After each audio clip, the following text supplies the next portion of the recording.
Hello guys, in this video I will show you how to turn on sensitive content on Twitter. Did you recently seen an error message that says, "This tweet might include sensitive content"? If you did, you might be wondering why and why you got the error and how to fix it.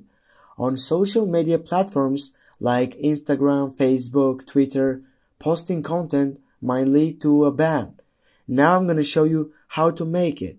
Go on your right upper side on the twink icon and after that choose the second section.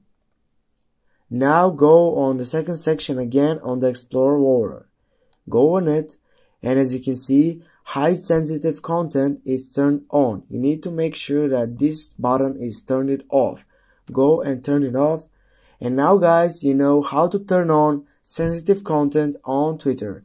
Thanks for watching. Don't forget to hit that like and share the video, and if you have some problems, comment down below. We are here for you. See you soon guys.